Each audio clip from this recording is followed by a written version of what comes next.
Have you ever felt like you wanted to make more money? Like, let's say you wanted to make more money so you can eat a nice dinner or go on a nice vacation. Well, in today's video, I'll show you how you can start a side hustle on the side, of course, and make more money so you can reach your goals even faster. If you're new here, my name is Oliver Jan, and I love to talk about personal finance, entrepreneurship, and financial independence. In today's video, I want to go over the 5 tips that I have for starting a side hustle and the tips that I used personally when I was starting a private tutoring business in grad school, as well as during my time in the industry. So the first step is you want to clarify why do you want this money to begin with? What are your goals and what's your aim? The reason why this is important is because when you're grinding and you're working pretty hard on whatever it is you want to do, sometimes it can be a little bit discouraging because it's a lot of work and you got to put in effort, and sometimes you just want to relax. But it's during those times when you remember those goals that you had in mind, like you want to go on a vacation somewhere, you want to save up extra money for saving up for your kids' tuition. These are the kind of things that will kind of be the light at the end of the tunnel. So for instance, when I was in grad school, the reason why I started a tutoring business was because I needed extra money so that way I could keep myself afloat quarter to quarter in case academic funding ran out for my PhD. And this was a pretty tumultuous time for research funding, which kind of necessitated the fact that I needed to have extra income. So the second tip I can give is you really want to study the market. You want to see is the market there for your services or your products that you're trying to advertise on the side. So for tutoring, for instance, I noticed this was very apparent because every time I went to a coffee shop or a library, every table was booked. It was really hard to find a place to sit down just because there are so many kids being tutored, and I kind of put one and one together, oh, tutoring is a pretty lucrative side business and there's a lot of people that need tutoring. After I noticed that, I did some research and I noticed that tutors on Craigslist and Wyzant, which is a pretty popular service online to get noticed by other parents for tutoring, is the rates were going from anywhere from $25 for a high school student all the way up to maybe $150 if you're an MIT PhD grad teaching MCAT classes. So whatever the range may be, you can figure out your target niche, your target role, and see where your pedigree fits into all of this. Obviously, the more experienced you are in your subject matter, the more money you can make. If you're fairly junior, you can start off small and work your way up, which is what I did. All right, so the third tip I have is you really want to learn how to market yourself and advertise your services, because no one's just going to be able to look at you and figure out, oh, you want to be a tutor, so here, you can teach my kid. So the point is that you got to get yourself out there somehow, and I would say that paying for advertisement is usually a pretty good option.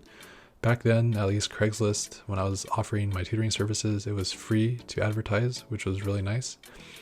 Other creative ways that you can go about doing this, at least from the tutoring perspective, is you can just make up little bulletin boards you can post around the campus that you're close by, and have little sheets of paper that people can rip out. I think I did that once and it was somewhat successful, but usually online was the best way for me. There's other services that you can use as well, such as Upwork and Fiverr. Those are really popular because not only do they have a really big audience of clients, you can actually set your targets, you can advertise yourself really nicely with good videos and good examples of your work.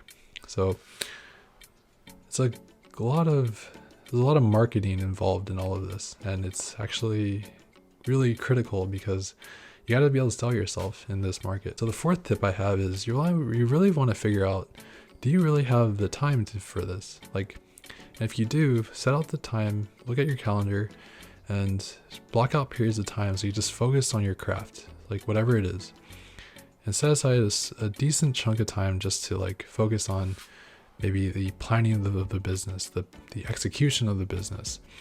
How are you going to prepare material for tutoring, for instance? And so for me, what I did was I actually looked at my calendar. I knew that Monday through Friday I was pretty booked, but my Saturdays and Sunday mornings were really, really free. So I thought, oh, well, instead of just waking up early and just watching YouTube all day, why don't I just go out and tutor? So I set up 8 to 12 p.m. as like my tutoring blocks on the weekends, and I was able to like keep that up pretty consistently, and it worked out pretty well actually. It got me up early. I did not procrastinate as much, and being in Seattle, it was really beautiful. I was just hanging out in coffee shops all the time. The last tip I have is you just may want to make sure when you're doing this type of side hustle work, you got to make sure you're balanced. Let's get enough rest, drink enough water, just keep yourself sane, because there are going to be times where you're going to be burning out pretty hard, especially when both your side hustle and your main job are both getting really tight and really, really difficult.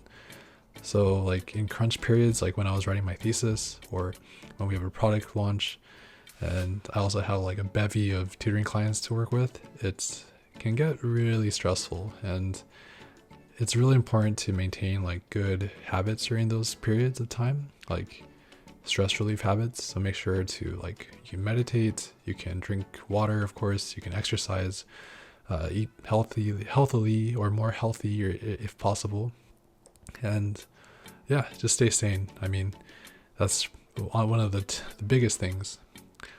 And this kind of relates to back to tip number 1, is you got to remember your goals. Like, what is your, like, what are you doing all this for? And because if there's no goal and you're just burning yourself out for no reason, well, I would say that's pretty pointless. So yeah, establish your goals.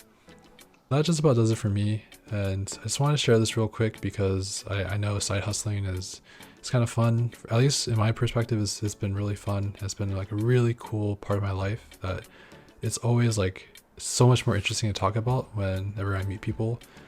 And I can talk on and on about it for a very long time, actually. So yeah, I'd love to hear what types of side hustles you're doing, and feel free to leave them down in the comments below. And yeah, feel free to drop a like. It really helps spread the reach of this video, and feel free to subscribe too if you want to see more content like this. All right, until next time, cheers.